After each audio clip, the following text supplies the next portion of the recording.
राधे राधे भाई और बहनों, आप सभी को मेरा प्यार भरा नमस्कार और मेरे YouTube चैनल म्यूजिक की टूनम में आप सभी का बहुत बहुत स्वागत है। आज मैं ओसान माता की एक सुंदर सी शिक्षाप्रद कथा लेकर आई हूँ, जिससे यह सीख मिलती है कि आजकल की जनरेशन यानी कि आजकल के नए बच्चे चाहे जितना भी पढ़ाई लिखाई कर लें, लेकिन बुजुर्गों का अनुभव कुछ और होता है। इसलिए कोई भी काम करने के पहले बुजुर्गों को अहमियत देना चाहिए, उनकी राय अवश्य लेना चाहिए। कहानी बहुत ही अच्छी है, पूरी सुनिएगा तभी सार समझ में आएगा। वैसे भी ओसान माता की कथा को अधूरा नहीं छोड़ना चाहिए।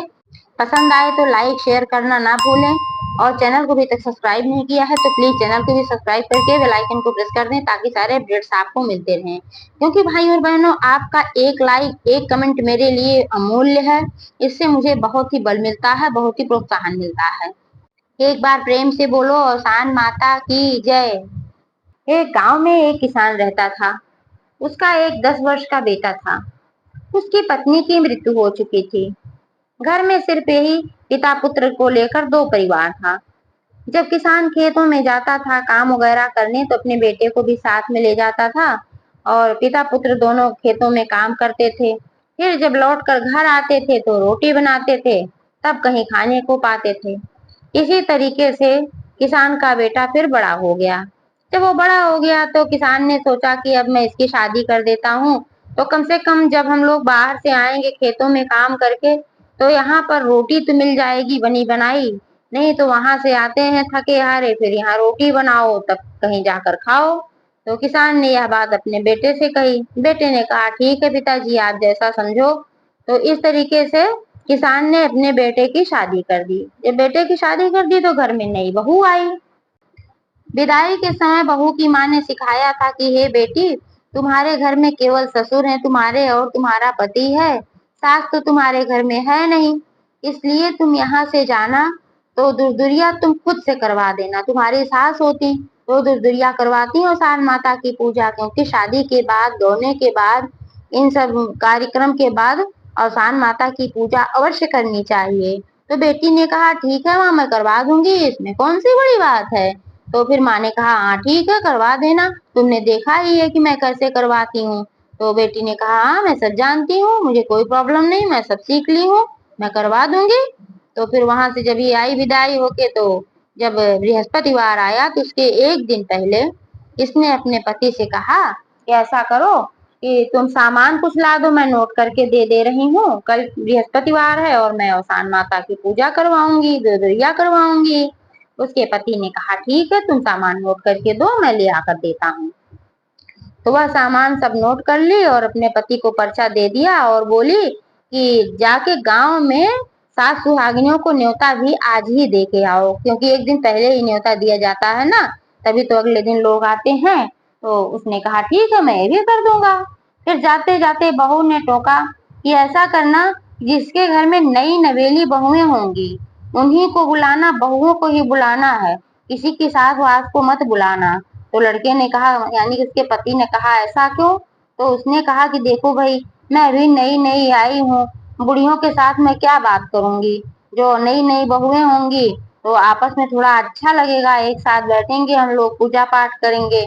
और ये बुजुर्ग महिलाएं होंगी वो अपने तरीके की होती हैं, अपना उनका अलग ही रवैया रहता है, तो हम लोग उनके साथ नहीं एडजस्ट हो पाएंगे। इसलिए जिनके घर में नई नई बहुएं होंगी उन्हीं के घर में जाइएगा और बोल दीजिएगा कि नई बहुओं को ही आना है, सास वास को नहीं आना है। तो उसने कहा चलो ठीक है। तो फिर वह गया, जिसके जिसके घर में नई नई बहुएं आई थी, तो उन्हीं लोगों को वह न्योता दे के आया, और स्पेशली बोल के आया कि बहुओं को ही आना है। जब बहुओं को ही आना है बोल के आया भाई, तो अगले दिन सारी बहुएं ही आई, सबके घर से 7 बहुएं आई। सास किसी की नहीं आई, क्योंकि आने के लिए मना किया था भाई। तो जब 7 बहुएं आ गईं और ये भी अपना तैयार व्यार होके बैठी थी, सारा पूजा उजा का सामान सजा के बैठी थी, और जब सब आ गईं तो फिर इसने कहा चलो बहनों पूजा कर लिया जाए। तो जब पूजा करना शुरू किए लोग, तो उसमें कुछ घालमाल हो गया, क्योंकि नई थी, कभी तो किया नहीं था। अब इसमें कोई बुजुर्ग महिला होती तो वो सब बताती कि यहाँ ऐसा नहीं, ऐसा करो, वैसा नहीं वैसा करो। सबसे बड़ी गलती इसने तो पहले ये की कि गौरी और गणेश को उल्टा रख दिया। जहाँ माता गौरी को रखना चाहिए वहां गणेश को रख दिया, जहाँ गणेश जी को रखना चाहिए वहां माता गौरी को रख दिया। और जो कलश रखा उसमें जल ही भरना भूल गई, कलश को बिल्कुल खाली रख दिया। अब उसमें सब की सब नई थी, किसी को कुछ ज्ञान ही नहीं था और उल्टा पुल्टा सब पूजा करती जा रही थी।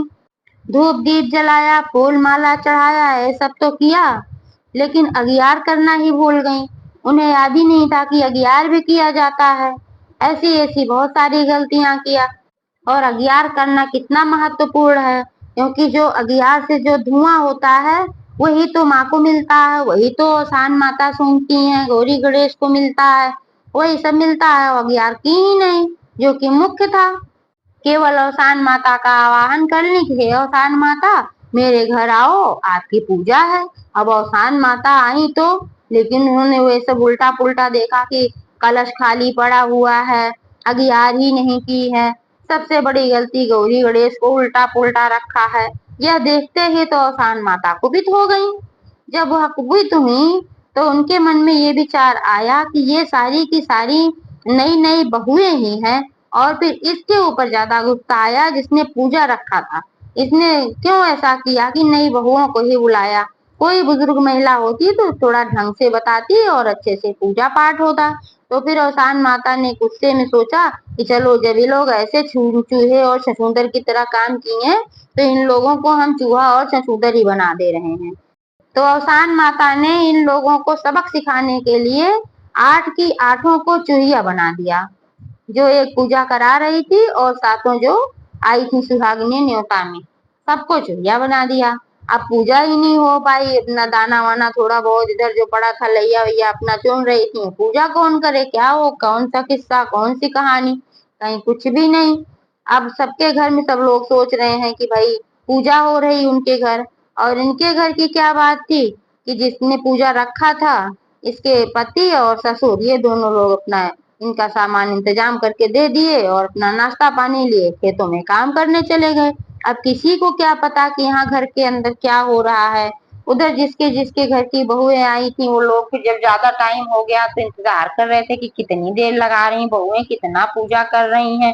फिर घर के लोगों ने सोचा कि हो सकता है कि नई बहू आई है, अच्छा अच्छा व्यंजन वगैरह बनाई होगी, पूजा के बाद हो सकता है खाना पीना खिला रही हो, चलो थोड़ा और इंतजार कर लेते हैं। ऐसे देखते देखते देखते देखते काफी टाइम बीत गया, लेकिन किसी के घर किसी की बहू नहीं लौटी। नहीं लौटती कैसे, सबकी सब तो चुईया बनी पड़ी थी। तो जब काफी टाइम तक नहीं लौटे ये लोग, तो सभी बहुओं की सास और सबके पति आए देखने के लिए कि हो क्या रहा है। सब लोग आए, इनके घर तो दरवाजा तो खुला ही था, तो ये लोग आए अंदर में तो देख रहे हैं कि पूरे घर में सारी चुईया टहल रही हैं, औरतें नादारद हैं। तब सब इनके पति लोग घबरा गए एकदम कि कहाँ गई सारी की सारी औरतें, कहाँ चली गई। और सास लोग भी अब अचानक से यही सोच रही हैं कि औरतें कहाँ गई, इनके घर में इतने चूहे भरे पड़े हैं, औरतें गई तो कहाँ गई, चकमा देकर कहीं और घूमने घामने गई हैं क्या है लोग। तो फिर ऐसे उसमें एक सबसे बूढ़ी जो महिला थी, किसी की सास थी, तो उसने कहा ऐसा कुछ नहीं है, ये लोग घूमने उमने नहीं गई हैं, यही घूम रही हैं, आप लोग जो देख रही हो ये चूहिया बन के घूम रही हैं, गिनो 8 है ना, एक जिसने पूजा रखा था इसमें की एक है, और जो 7 और घूम रही हैं हम लोग की बहुएं हैं। तो दूसरे लोग की सास ने कहा ऐसा क्यों? तो जो बुजुर्ग सबसे ज्यादा थी जो कही थी, उन्होंने कहा इन लोगों ने कोई गलती करी है, चलिए पहले हम लोग देखा जाए कि पूजा में कौन सी गलती हुई है, क्या कहाँ रखा है क्या कहाँ नहीं रखा है। इसी वजह से अवसान माता ने इन लोग को सबक सिखाने के लिए चूहिया बनाया है, क्योंकि ये लोग कहीं की बुजुर्गों की जरूरत नहीं है, बहुएं बहुएं ही आए और इन लोग को कुछ पता लगता था ही नहीं पूजा पाठ कैसे होता है कैसे नहीं होता है। इसीलिए अवसान माता ने सबक सिखाने के लिए इन लोग को चूहिया बनाया है, क्योंकि 8 हैं तो सबने गिना, हाँ 8 है भाई, ये तो सही बात है, सारी की सारी बहुएं कहाँ गायब होंगी, ये पक्का यही लोग हैं। तो फिर जो सास लोग थी वो लोग देखने लगी कि कहाँ क्या है। तो सबसे पहले तो उन्होंने देखा कि गौरी गणेश को उल्टा रखा गया है, फिर देखा अगियार भी नहीं हुई है, कलश के ऊपर पूर्ण पात्र भी नहीं रखा गया था, पल्लो हटा के देखा तो उसमें जल भी नहीं भरा गया था। जब सातों सासों ने मिलकर अवसान माता का विधिवत पूजन किया और उनसे प्रार्थना किया, तब औसान माता प्रसन्न हो गईं और उनकी बहुओं को वापस फिर बहुएं बना दिया, चुहिया का रूप खत्म कर दिया। और बहुएं जब अपने अपने रूप में आ गईं तो उन्हें अपनी गलती का एहसास हुआ, खासकर जिसने पूजा रखवाया था। भाई और बहुओं की क्या गलती थी, वो लोग तो बुलाई गई थी इसलिए आई थी, लेकिन जिसने पूजा रखा था गलती तो उसकी सबसे ज्यादा थी। तो उसने अपना माफी वाफी मांगी, औसान माता से भी बहुत माफी मांगा, और जो 7 लोग बुजुर्ग महिलाएं आई थी सबकी सास थी उनसे भी माफी मांगा, पैर पकड़ कर कि अब ऐसी गलती कभी नहीं होगी। अब हम लोग के समझ में आ गया है कि बुजुर्गों के बिना कुछ भी नहीं हो सकता, चाहे कोई कितना भी पढ़ाई लिखाई कर ले, लेकिन बुजुर्ग जहाँ होते हैं वहाँ वो सब कुछ बहुत ही ठीक तरीके से करवाते हैं, चाहे अनपढ़ ही क्यों ना हो। एक बार प्रेम से बोलो औसान माता की जय।